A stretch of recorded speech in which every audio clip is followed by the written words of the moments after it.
Gita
कथा में सुने कि किस प्रकार से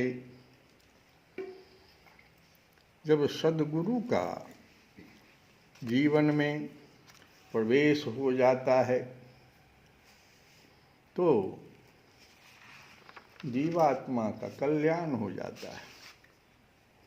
ये संसार जो है, संसार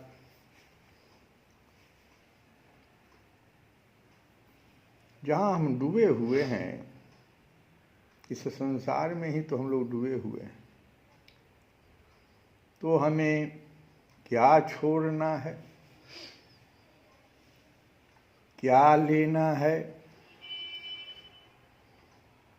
धन भी कोई बटोर रहा है, कोई पापे बटोर रहा है। अब हमें क्या लेना है, क्या छोड़ना है, किसको आदर्श बना के चलना है? संसार का सार क्या है? जब सार समझ में आएगा तो उसी को न लेंगे। जैसे उदाहरण के रूप में मानसरोवर में हंस होता है। हंस तो किसी ने देखा नहीं, ऐसा शास्त्र का कथन है कि मानसरोवर में हंस होता है।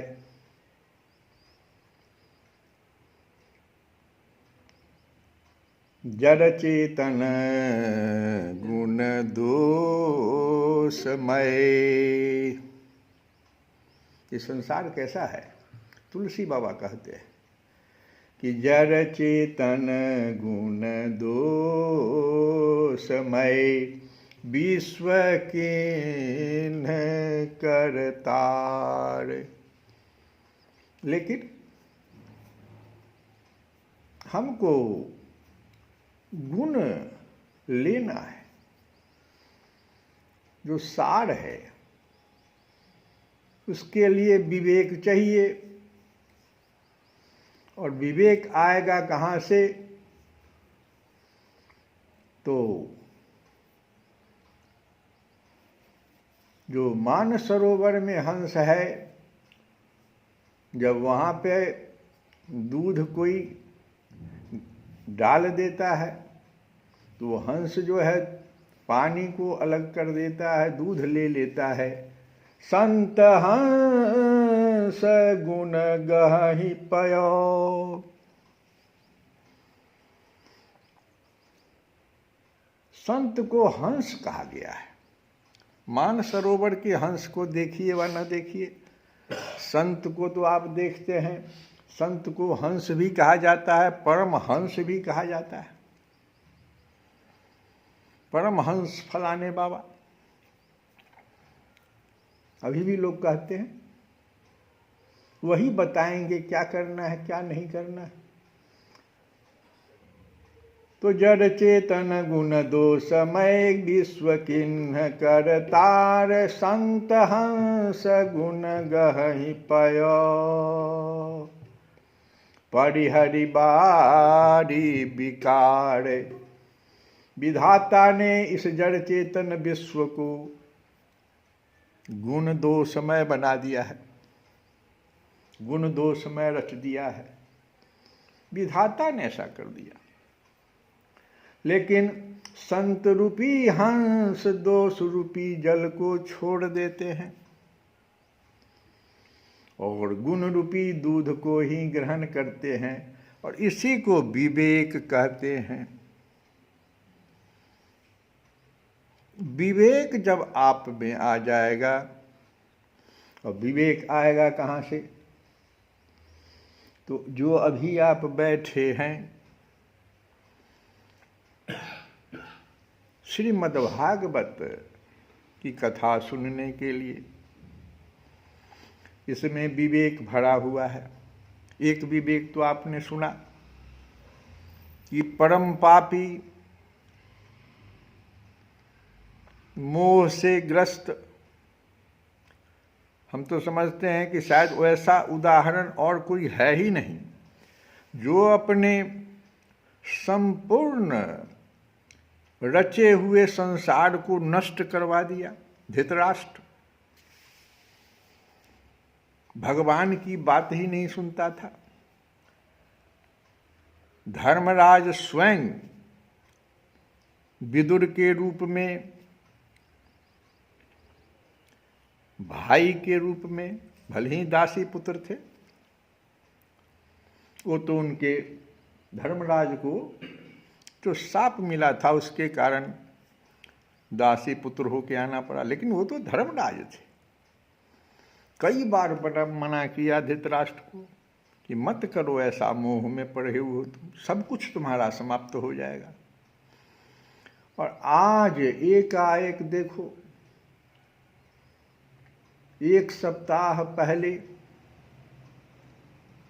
विदुर जी आए, फिर अंत समय में जब सब कुछ समाप्त हो गया है और उनकी बात को धृतराष्ट्र मानकर और हिमालय के दक्षिण भाग में, जहाँ सप्तऋषियों की प्रसन्नता के लिए गंगा जी 7 धाराओं में विभक्त हो गई हैं, वहाँ आश्रम पर जाकर त्रिकाल स्नान और केवल जल पीकर शांत चित्त से निवास करते हुए आसन जीत कर प्राणों को बस करके और ऐसा ध्यान में गए, ऐसा ध्यान लगाया कि 5वें दिन ही विदुर जी के सामने धृतराष्ट्र को मोक्ष मिल गया। विदुर जी आश्चर्यमय, भगवान की इस कृपा को आश्चर्यमय रूप से देखा उन्होंने। वो तो धर्मराज थे। विवेक जग गया धृतराष्ट्र का सदगुरु के जीवन में आने। सदगुरु तो पहले भी थे, लेकिन वो मानता ही नहीं था। जैसे मान लो हम अभी बता रहे हैं कि श्रीमद् भागवत की कथा में हम लोग आके बैठते हैं,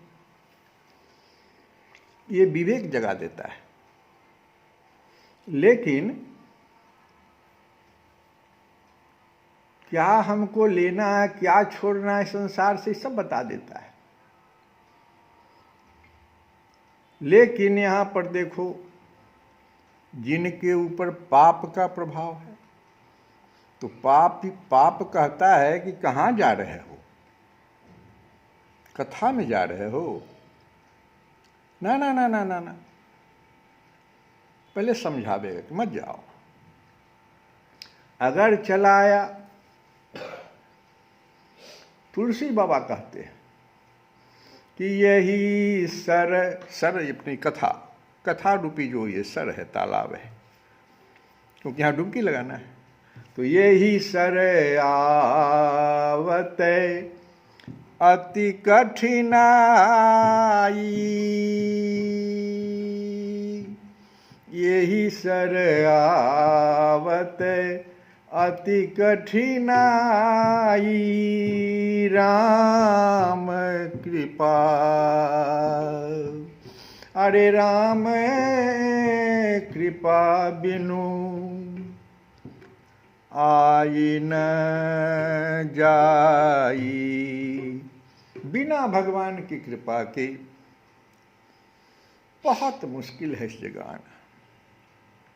तुलसी बाबा कह रहे हैं। तो अति खल जे विषयी बग कागा, जो नहीं आ पाता, पाप घेरे हुए, अति खल कह दिए। तो अति खल जे विषयी बग कागा, यही सर निकट न, अरे यही सर निकट न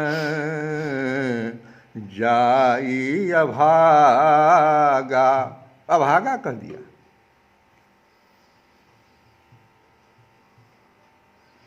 पाप हमें जाने से मना करता है, क्योंकि पाप को पता है कि जैसे हम वहां जाएंगे जड़ मूल से मेरा नाश हो जाएगा, भस्म हो जाएंगे हम।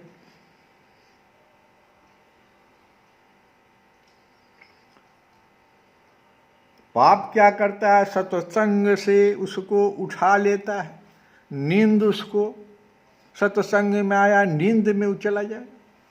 तुलसी बाबा ने फिर इसको कहा क्यों ऐसा होता है, तो गृह कारज नन जंजाला, वो जो आता है सबको समेट के वहीं से चला आता है, विषय सबको, घर के काम काज और गृहस्थी के भांति भांति के जंजाल को लिए चलाता है, विषयी पुरुष है।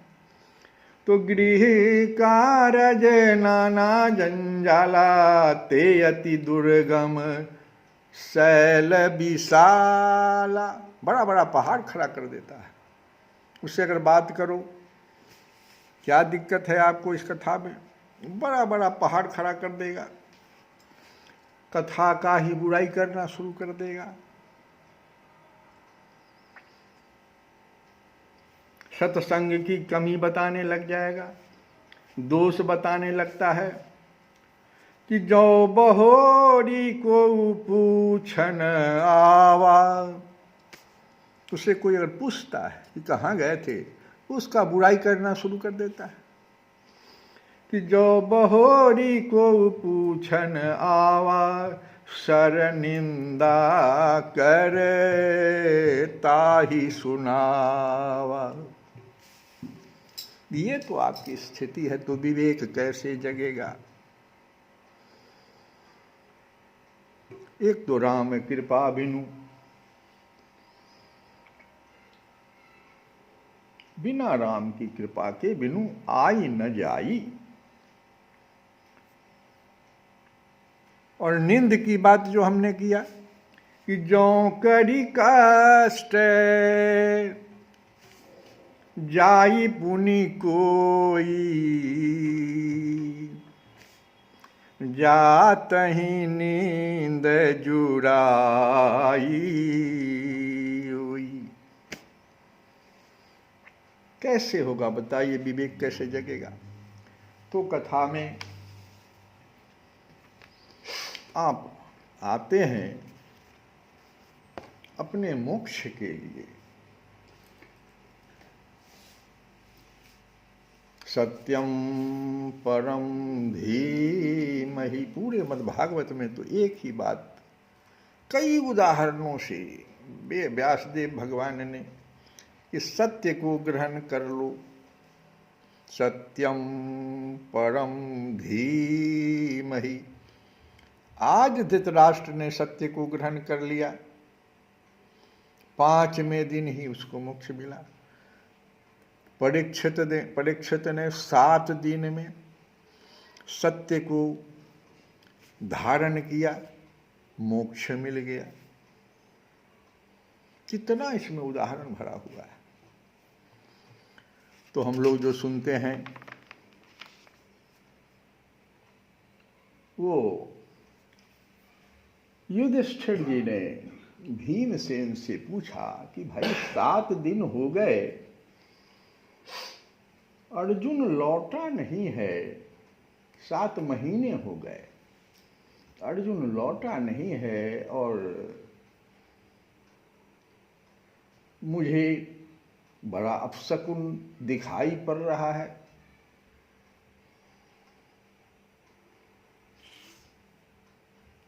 सूर्य और चंद्रमा के चारों ओर बार बार मंडल बैठते हैं, ये अपशकुन है।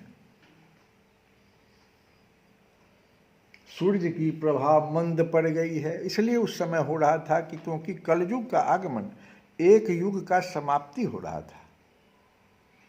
द्वापर युग की समाप्ति और कलयुग का आगमन का जो प्रवेश का जो समय था, तो सूर्य की जो प्रभा थी जो द्वापर में थी वैसी नहीं दिखाई पड़ रही है।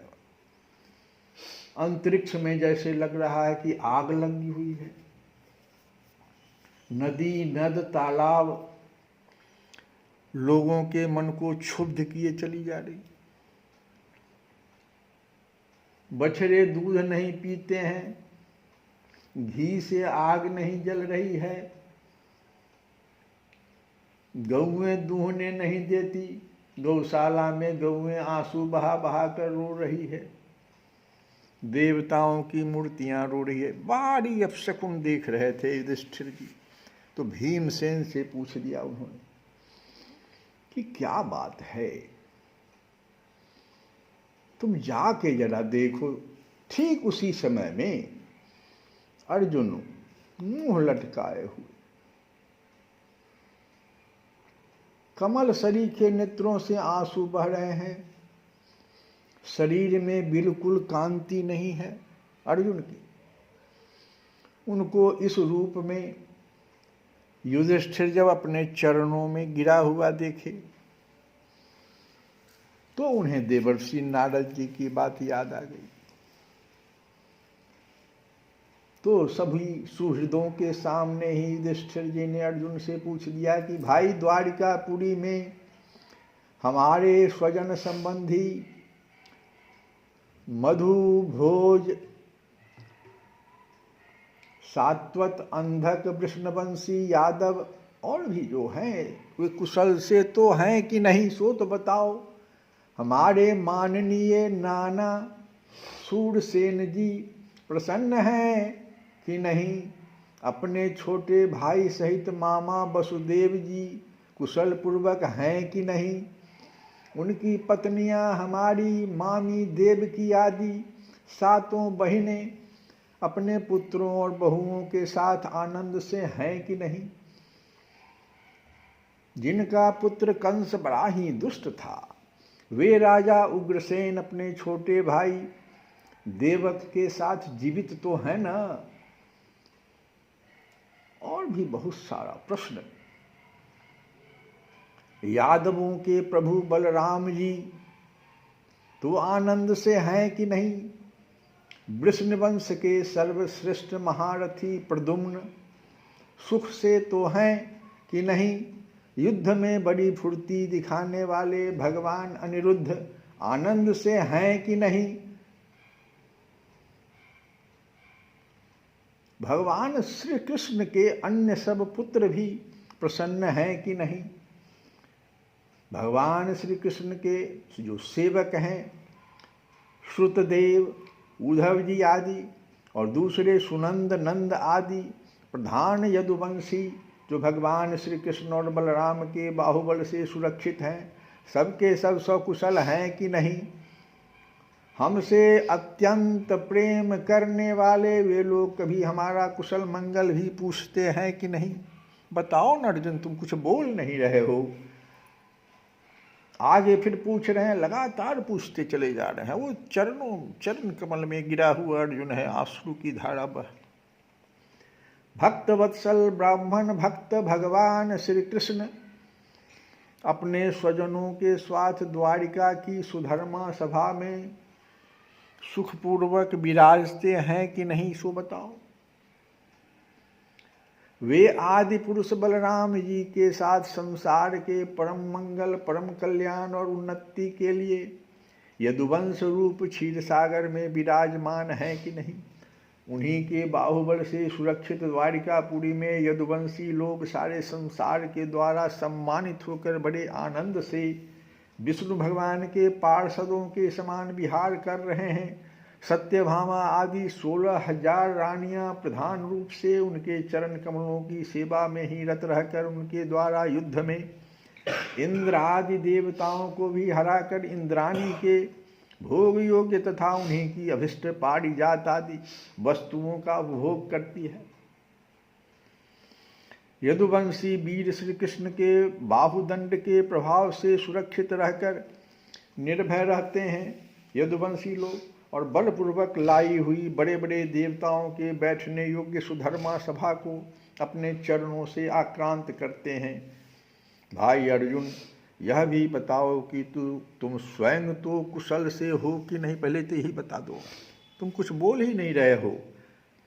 मुझे तुम श्रीहीन से दिख रहे हो, वहाँ बहुत दिनों तक रहे, कहीं तुम्हारे सम्मान में तो किसी प्रकार की कमी नहीं रह गई, सो बताओ क्या बात है? किसी ने तुम्हारा अपमान तो नहीं कर दिया? कहीं किसी ने दुर्भावपूर्ण अमंगल शब्द आदि के द्वारा तुम्हारा चित्त तो नहीं दुखा दिया?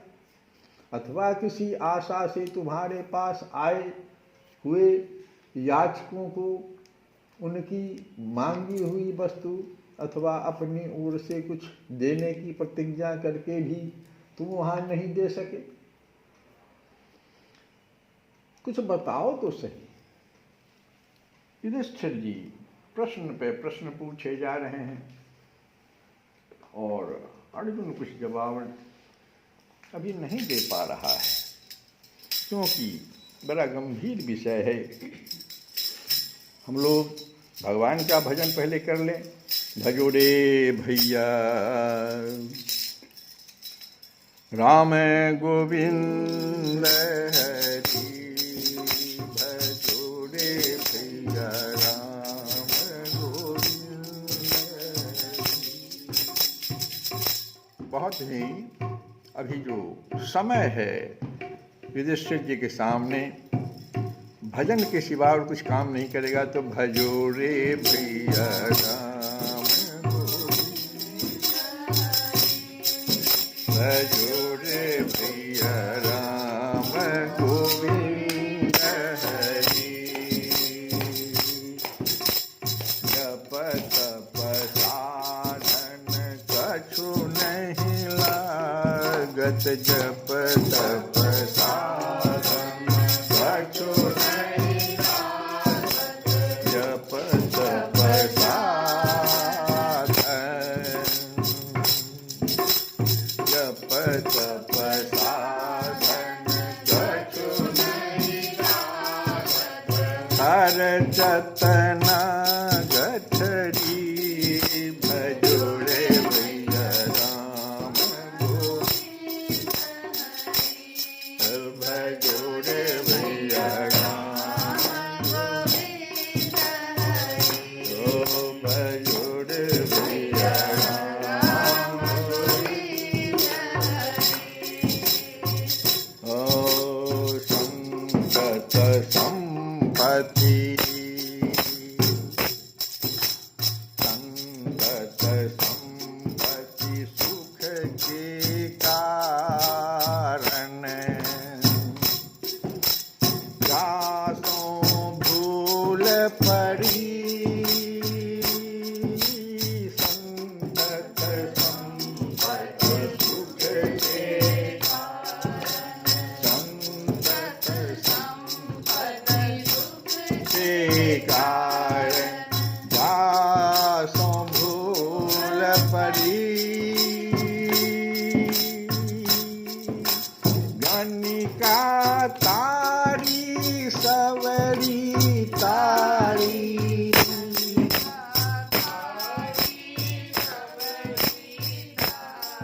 ओ गणिका तारी सबरी तारी, सबरी तारी,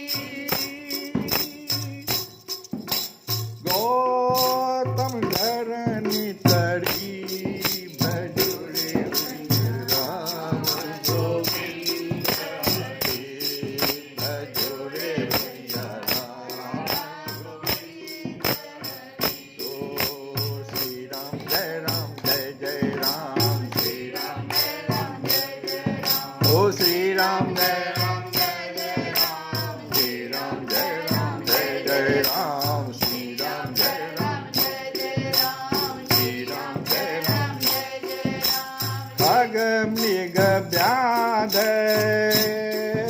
अजामिल तारे,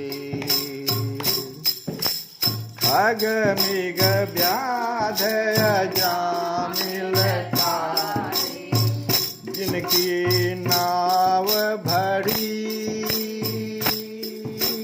खग मृग व्याध अजामिल तारे, जिनकी नाव भरी,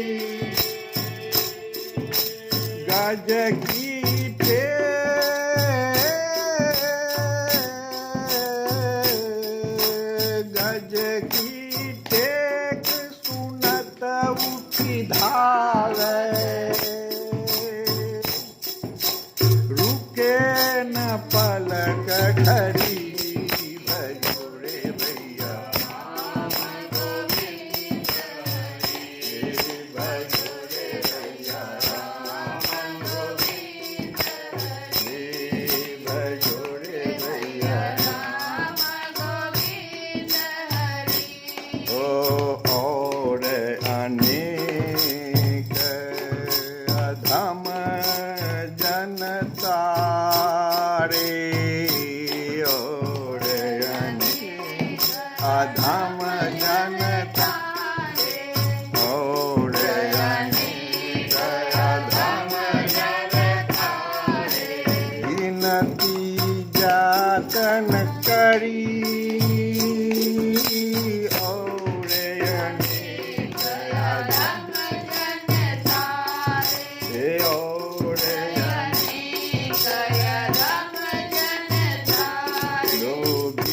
दिन जात करी,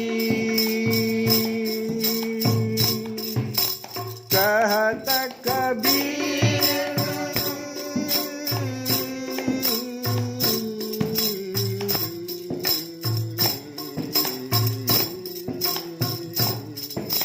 श्री राम जय राम जय राम, ओ श्री राम जय राम जय राम। ओ कहत कबीर राम नहीं जा मुख, श्री राम जय राम जय राम, ओ श्री राम जय राम जय राम। ओ कहत कबीर राम नहीं जा मुख, तामुख हो तामुख धूल हरी, रे भैया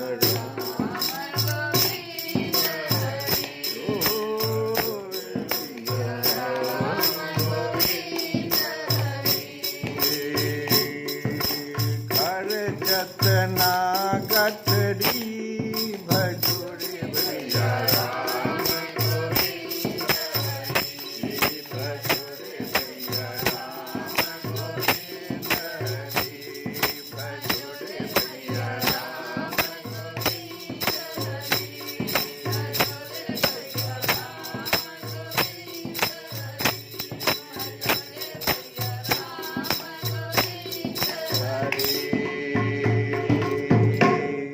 श्री कृष्ण गोविंद हरे मुरारे, नारायण वासुदेव।